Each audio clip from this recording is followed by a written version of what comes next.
Everyone, welcome to my channel. मेरा नाम है विक्रम गुप्ता।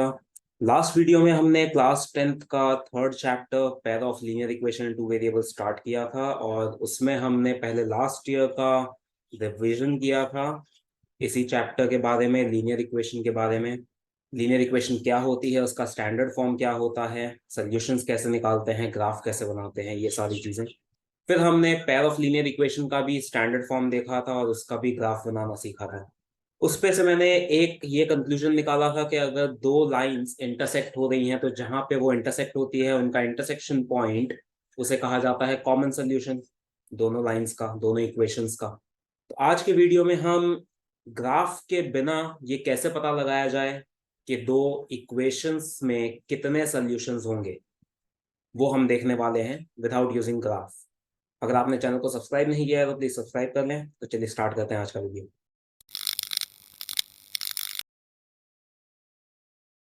तो हमने लास्ट वीडियो में ग्राफ बनाना तो सीख लिया। ग्राफ की मदद से आप पता लगा सकते हैं कि दो लाइंस इंटरसेक्ट हो रही है या पैरेलल है या कोइंसिडेंट है। देखिए, लाइंस तीन तरह की होती है। अब हम ये कॉन्सेप्ट पढ़ते हैं कि दो लाइंस अगर हम ग्राफ पे बनाते हैं तो उसमें कितने केसेस बन सकते हैं। तो उसके तीन केसेस होते हैं। फर्स्ट केस होता है कि जो दो लाइंस आप बना रहे हैं वो दोनों इंटरसेक्टिंग लाइंस हो सकती हैं। दूसरा केस हो सकता है कि वो दोनों लाइंस पैरेलल हो सकती है। और तीसरा केस होता है कि वो दोनों लाइंस कोइंसिडेंट हो सकती हैं। कोइंसिडेंट का मतलब होता है कि वो दोनों लाइंस एक के ऊपर एक एग्जिस्ट कर रही हैं, आपको दो अलग अलग नहीं दिखेगी, एक सिंगल लाइन दिखेगी, क्योंकि दोनों लाइंस सेम ही है, कोइंसाइड कर रही हैं। तो एक लाइन दूसरी की वजह से छुप गई है तो वो उसी के नीचे है।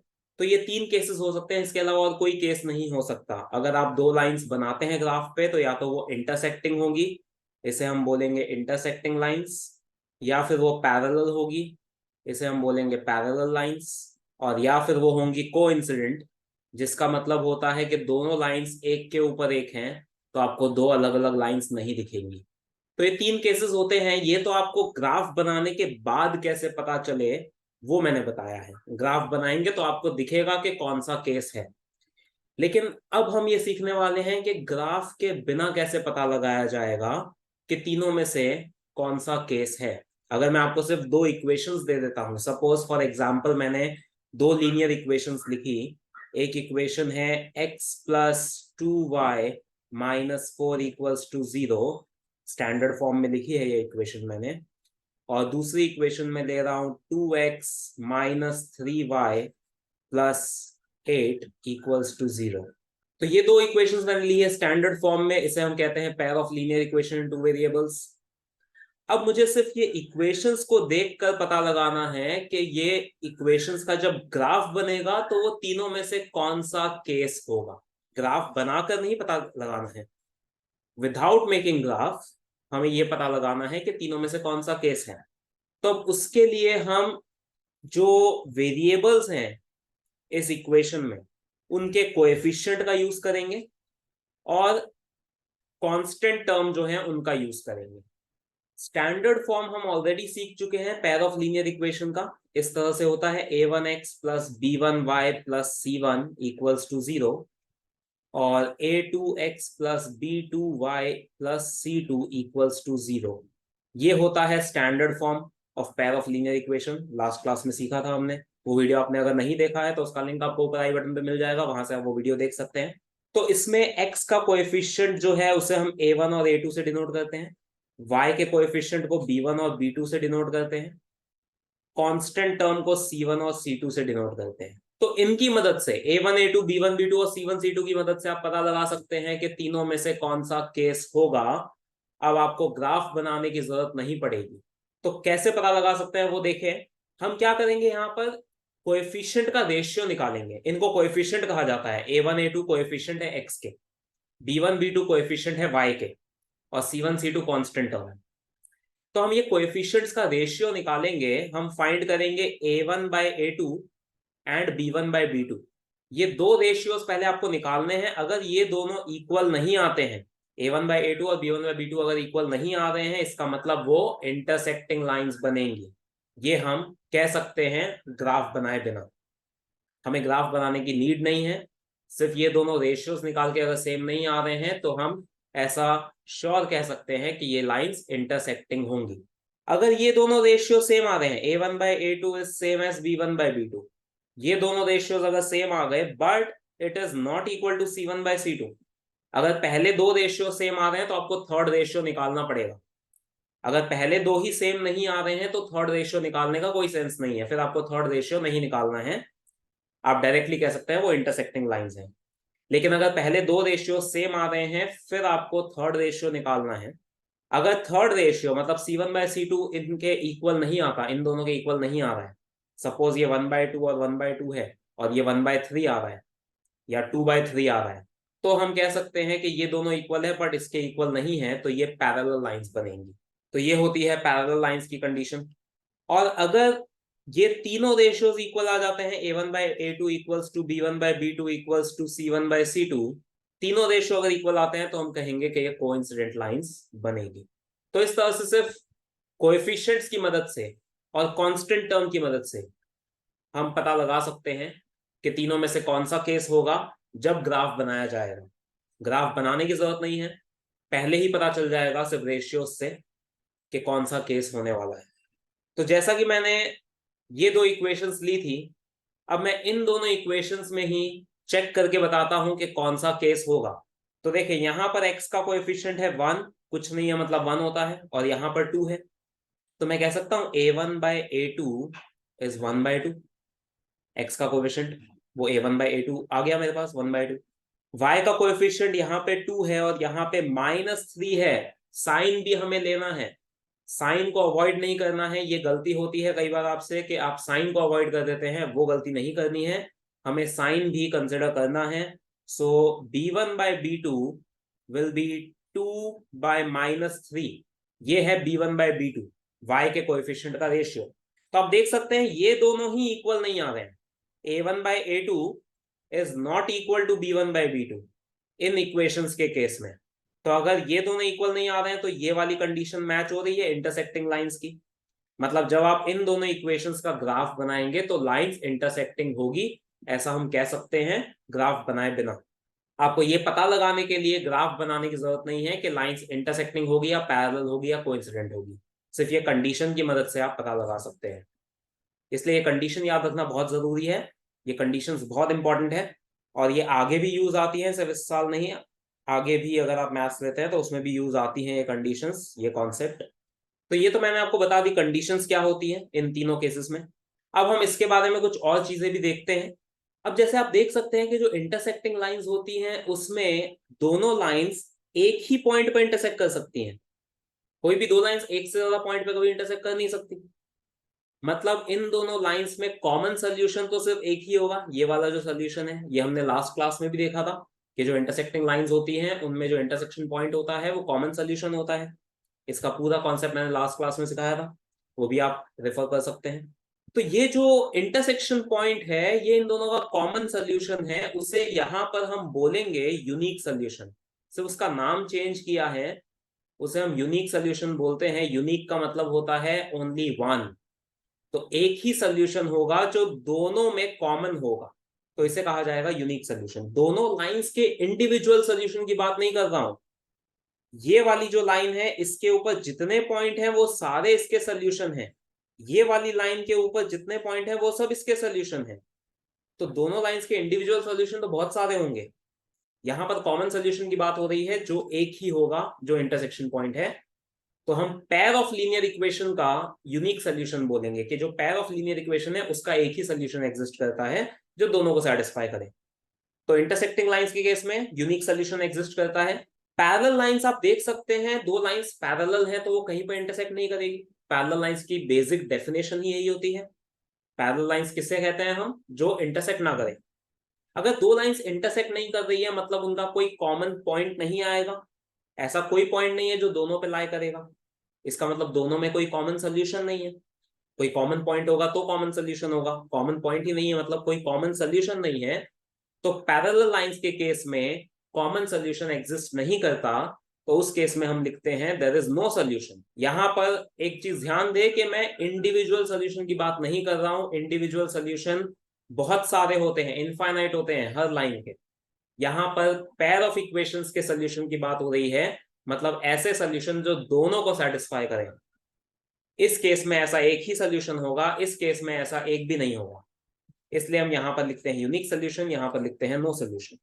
अब आपको कोइंसिडेंट लाइंस के बारे में समझ आ रहा होगा कि कोइंसिडेंट लाइंस के केस में जितने भी पॉइंट्स हैं लाइन के ऊपर वो सारे ही कॉमन सोल्यूशन है, क्योंकि जितने भी पॉइंट लाइन के ऊपर हैं वो दोनों लाइंस पे होंगे, दोनों लाइंस कोइंसाइड कर रही हैं, एक के ऊपर एक है दोनों लाइंस। तो मतलब जितने भी पॉइंट है लाइन पे वो सारे कॉमन है, तो वो सारे पॉइंट्स दोनों इक्वेशन को सेटिस्फाई करेंगे। तो कोइंसिडेंट लाइंस के केस में कॉमन सोल्यूशन होते हैं इनफाइनाइट, तो इस केस में हम लिखेंगे इनफाइनाइटली मैनी सॉल्यूशंस। तो इस तरह से हमें कोइंसिडेंट लाइंस, पैरेलल लाइंस और इंटरसेक्टिंग लाइंस के नंबर ऑफ सॉल्यूशन भी पता चल सकते हैं ग्राफ बनाए बिना। एक पॉइंट और, जो इंटरसेक्टिंग लाइंस होती हैं उनकी जो इक्वेशंस होती है, जिन इक्वेशंस की लाइंस इंटरसेक्टिंग बन रही है, जैसे अभी मैंने जो एग्जांपल लिया था, ये मैंने ऐसा कुछ एग्जांपल लिया था इस तरह का, तो ये दोनों लाइंस के लिए जब हमने कंडीशन चेक की थी तो हमारी ये वाली कंडीशन सेटिस्फाई हो रही थी, मतलब ये दोनों लाइंस का ग्राफ इंटरसेक्टिंग लाइंस होगा, ऐसा हम कह सकते हैं। ये अभी मैंने सॉल्व करके बताया था। तो ये जो दो इक्वेशंस हैं जिनका ग्राफ बनाने पर इंटरसेक्टिंग लाइंस आ रही है, उन इक्वेशंस को कहा जाएगा consistent equations. Those equations are known as consistent equations. यहां पर मैं सोल्यूशन की बात कर रहा था कि सोल्यूशन को यूनिक सोल्यूशन बोलेंगे, अब मैं इक्वेशंस की बात कर रहा हूं, इक्वेशंस को कंसिस्टेंट बोलेंगे। तो जब भी इंटरसेक्टिंग लाइंस बनती है ऐसी इक्वेशंस को कंसिस्टेंट इक्वेशंस कहा जाता है। जो पैरेलल लाइंस होती हैं, ये दोनों लाइंस अगर पैरेलल है तो इनकी जो इक्वेशंस होंगी उन इक्वेशंस को इनकंसिस्टेंट बोलेंगे, इन इक्वेशंस को कहा जाएगा इनकंसिस्टेंट इक्वेशंस। और जो कोइंसिडेंट लाइंस बनती हैं, ये वाली जो लाइंस हैं, ये दो लाइंस हैं एक के ऊपर एक, तो उन दोनों लाइंस की जो इक्वेशंस हैं उनको हम कंसिस्टेंट भी कह सकते हैं एंड डिपेंडेंट भी कह सकते हैं। उन इक्वेशंस के दो नाम होते हैं, कंसिस्टेंट एंड डिपेंडेंट। तो इतनी चीजें आपको याद रखनी है, ये पूरा जो मैंने चार्ट बनाया है ये आपको याद रखना है। इतनी सारी चीजें ये सब याद होनी चाहिए कि इंटरसेक्टिंग लाइंस के केस में कंडीशन क्या होती है, सोल्यूशन को क्या कहते हैं, इक्वेशंस को क्या कहते हैं। सेम चीज पैरेलल लाइंस के लिए और सेम चीज कोइंसिडेंट लाइंस के लिए। तो अब ये सारी चीजों का यूज करके हम कुछ क्वेश्चंस करके देखेंगे, और उन क्वेश्चंस में हम ग्राफ के बिना ये पता लगाएंगे कि कौन सा केस एग्जिस्ट करता है। तो अब हम आ जाते हैं एग्जाम्पल्स पे। फर्स्ट एक्सरसाइज से पहले के 3 एग्जाम्पल्स हैं वो हम देख लेते हैं। एग्जाम्पल 1 देखें। फर्स्ट एग्जाम्पल में हमें ये दो इक्वेशंस गिवन है और हमें क्वेश्चन में कहा है ग्राफिकली हमें ये चेक करना है कि ये दोनों इक्वेशंस कंसिस्टेंट है या नहीं, ये हमें ग्राफिकली बताना है। तो यहां पर हमें ग्राफ के थ्रू चेक करने को कहा है, इसलिए इसमें हमें ग्राफ बनाना होगा। लेकिन अगर क्वेश्चन में ऐसा कुछ नहीं बोलेंगे तो फिर हम विदाउट ग्राफ उन कंडीशंस का यूज करके, जो अभी हमने कंडीशन सीखी है उन कंडीशंस का यूज करके भी चेक कर सकते हैं। तो यहां पर मैं आपको दोनों तरीके से करके बताऊंगा। क्वेश्चन में ग्राफिकली बोला है लेकिन मैं उन कंडीशंस का भी यूज करके बताऊंगा कि ग्राफ के बिना कैसे पता लगा सकते हैं, और फिर हम ग्राफ के थ्रू भी देखेंगे। तो सबसे पहले हम विदाउट ग्राफ देखते हैं कैसे पता लगाएं उन कंडीशंस का यूज करके। अभी हमने कंडीशन सीखी है तो हम उसका यूज भी देख लेते हैं। तो उसके लिए सबसे पहला काम होता है इक्वेशंस को स्टैंडर्ड फॉर्म में लिखना है। स्टैंडर्ड फॉर्म जैसा कि आपको पता है ये मैं कई बार लिख चुका हूं, a1x plus b1y plus c1 equals to 0 and a2x plus b2y equal plus c2 equals to 0। तो पहले हमें दोनों इक्वेशंस को स्टैंडर्ड फॉर्म में लिखना है, सारे टर्म्स एक तरफ लेने हैं। तो फर्स्ट इक्वेशन ऐसी बन जाएगी, 6 को शिफ्ट कर देंगे। सेकेंड इक्वेशन को स्टैंडर्ड फॉर्म में लिखेंगे तो कुछ ऐसी बनेगी, 12 को शिफ्ट करेंगे तो ये आ गया स्टैंडर्ड फॉर्म। अब हम इसमें कंडीशंस यूज करना चाहते हैं तो हम कोएफिशिएंट का रेशियो निकालेंगे, यही सीखा हमने अभी। यहाँ पर हमें a1 a2 b1 b2 और c1 c2 का रेशियो चाहिए होता है।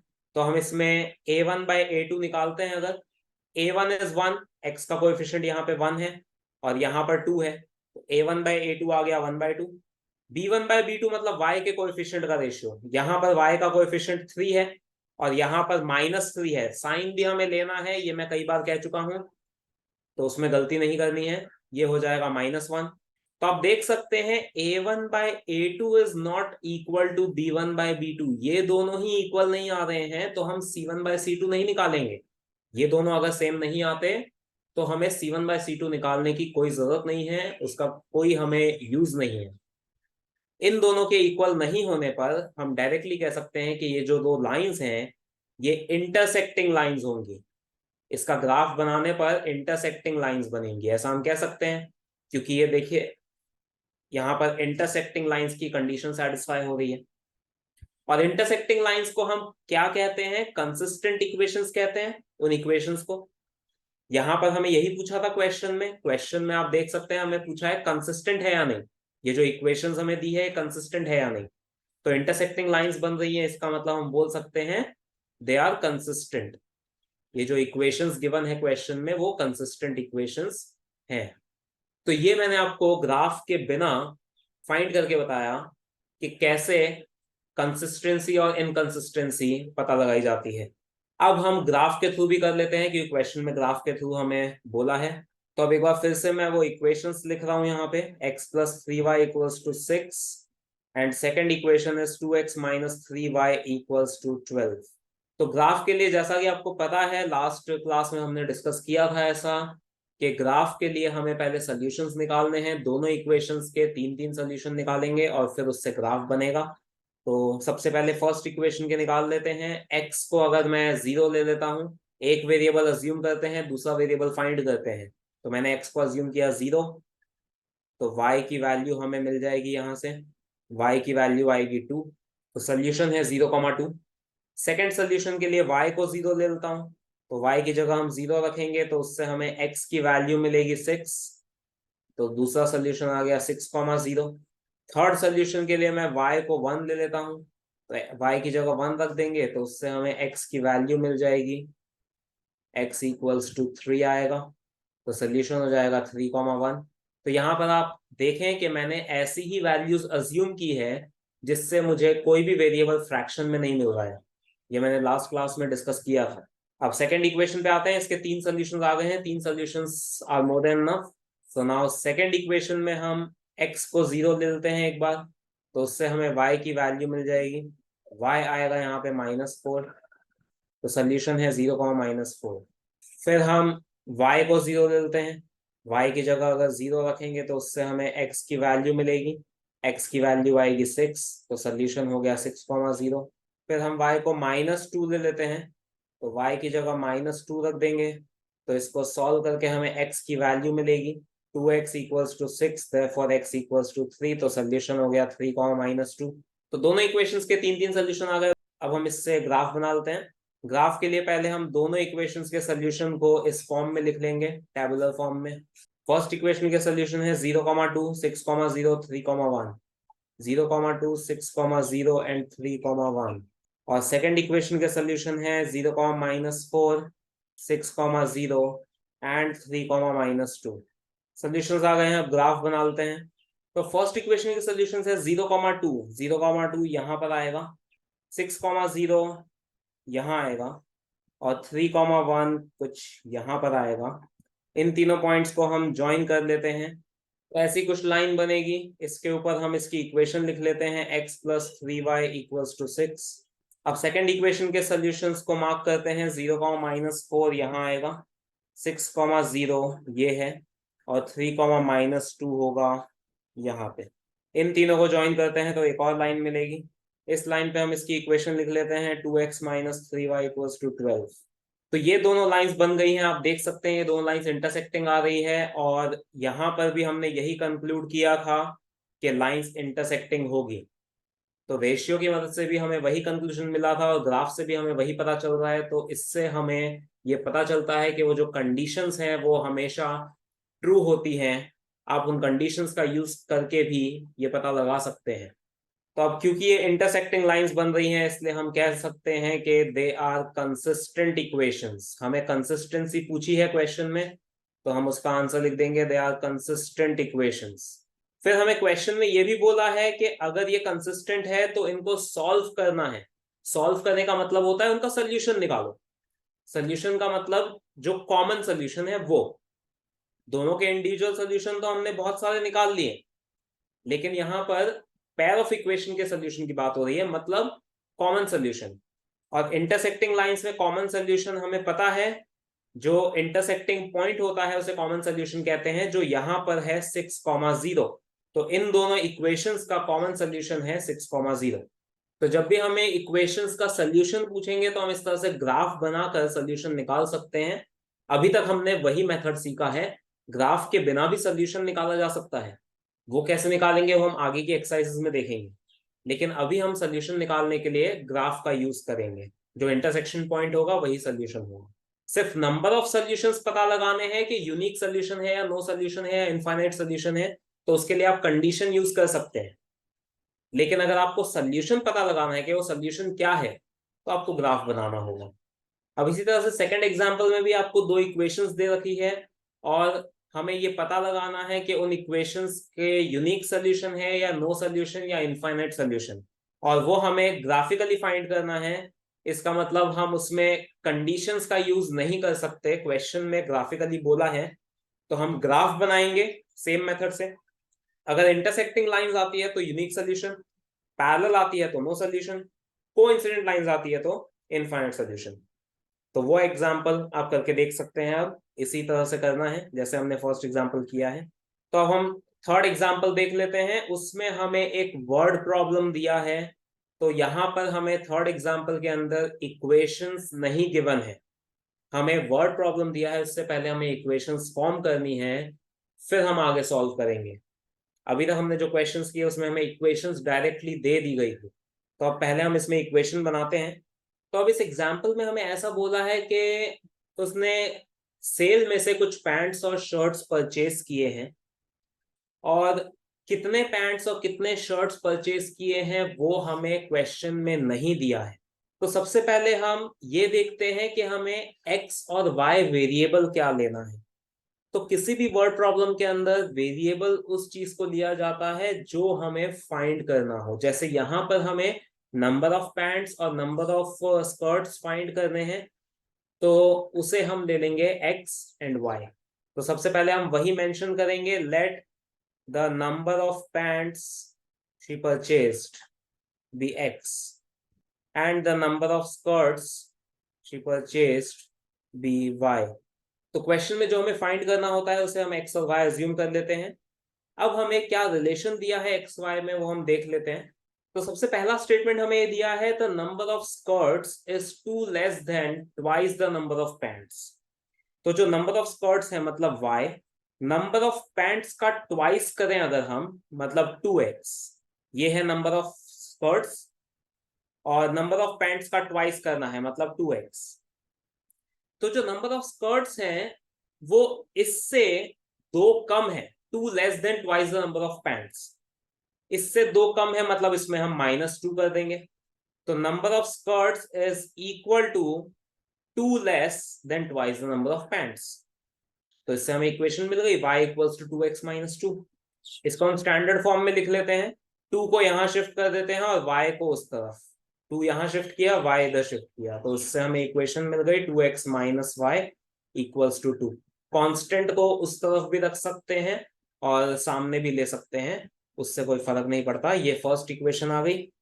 और फिर हमें बोला है, सेकंड स्टेटमेंट दिया है, नंबर ऑफ स्कर्ट्स मतलब y is 4 less than 4 times number of pants. तो जो नंबर ऑफ पैंट्स है उसका 4 टाइम्स और उससे 4 कम मतलब -4। तो y is equal to 4x - 4। अब इसको भी हम कन्वर्ट कर लेते हैं, 4 इस तरफ लाते हैं, y को उस तरफ ले जाते हैं। तो सेकंड इक्वेशन आ गई 4x - y इक्वल्स टू 4। तो अब इस क्वेश्चन में हमें फाइंड ये करना है कि उसने कितने पैंट्स और कितने स्कर्ट्स परचेज किए, मतलब हमें एक्स और वाई की वैल्यू निकालनी है। एक्स और वाई की ऐसी वैल्यू जो दोनों इक्वेशंस को सेटिस्फाई करें, उसी को हम कॉमन सोल्यूशन बोलेंगे। तो मतलब हमें इन दोनों इक्वेशंस का कॉमन सोल्यूशन निकालना है। तो यहां पर हमें ग्राफ बनाना होगा, क्योंकि सोल्यूशन निकालने के लिए अभी हमें सिर्फ ग्राफिकल मेथड पता है। हम रेशियो का यूज करके ये पता लगा सकते हैं कि कितने सोल्यूशन होंगे, नंबर ऑफ सोल्यूशंस, लेकिन सोल्यूशन क्या होगा उसके लिए तो हमें ग्राफ बनाना होगा। तो इसलिए यहां पर हमें ग्राफ बनाना पड़ेगा, और कोई ऑप्शन अभी नहीं है हमारे पास। तो अब ग्राफ के लिए हम पहले सॉल्यूशंस निकाल लेते हैं दोनों इक्वेशंस के। तो ये दोनों इक्वेशन के सॉल्यूशंस आ गए हैं, अब हम इससे ग्राफ बना लेते हैं। तो सबसे पहले हम सॉल्यूशंस को इस फॉर्म में लिख देंगे। तो फर्स्ट इक्वेशन के सॉल्यूशन है 0,-2, 1,0 एंड 2,2। और सेकंड इक्वेशन के सॉल्यूशंस हैं 0,-4, 1,0 और 2,4। अब हम इससे ग्राफ बनाते हैं। अब फर्स्ट इक्वेशन के सॉल्यूशन है 0,-2, तो वो यहाँ पर आएगा, 1,0 यहाँ आएगा और 2,2 यहाँ आएगा। इन तीनों को हम ज्वाइन करते हैं तो एक लाइन हमें मिलेगी। इस लाइन पे हम इसकी इक्वेशन लिख देते हैं। फिर सेकंड लाइन के जो सॉल्यूशन है उसे हम प्लॉट करते हैं। 0,-4 यहाँ पर आएगा, 1,0 ये है और 2,4 यहाँ होगा। इसको ज्वाइन करते हैं, इस लाइन पे इसकी इक्वेशन लिख लेते हैं। तो ये दोनों लाइंस तो बन गई है दोनों इक्वेशन से। अब हमें नंबर ऑफ पैंट्स और नंबर ऑफ स्कर्ट्स पूछा है, मतलब एक्स और वाई की वैल्यू पूछी है जो दोनों इक्वेशन को सेटिस्फाई करें, मतलब कॉमन सोल्यूशन। तो इंटरसेक्शन पॉइंट जो होगा वो कॉमन सोल्यूशन होगा इंटरसेक्टिंग लाइंस में। इंटरसेक्शन पॉइंट है यहाँ पर 1,0, तो इसका मतलब 1,0 हमारा कॉमन सोल्यूशन है, मतलब x की वैल्यू 1 और y की वैल्यू 0। x हमने लिया था नंबर ऑफ पैंट्स, y हमने लिया था नंबर ऑफ स्कर्ट्स। इसका मतलब उसने 1 पैंट परचेज किया है और 0 स्कर्ट परचेज किए हैं। ये हमारा फाइनल आंसर होगा। तो आज की वीडियो में बस इतना ही। आज हमने फर्स्ट एक्सरसाइज से पहले का कॉन्सेप्ट फिनिश किया है, उसके एग्जाम्पल सारे डिस्कस किए हैं। अब आप फर्स्ट एक्सरसाइज करके देख सकते हैं। उसमें कोई भी डाउट आता है तो मुझे नीचे कमेंट सेक्शन में बताएं। नेक्स्ट वीडियो में हम इसके आगे के कॉन्सेप्ट पे जाएंगे। अगर ये वीडियो आपको पसंद आया तो इसे लाइक और शेयर करें और चैनल को सब्सक्राइब करें। Thank you.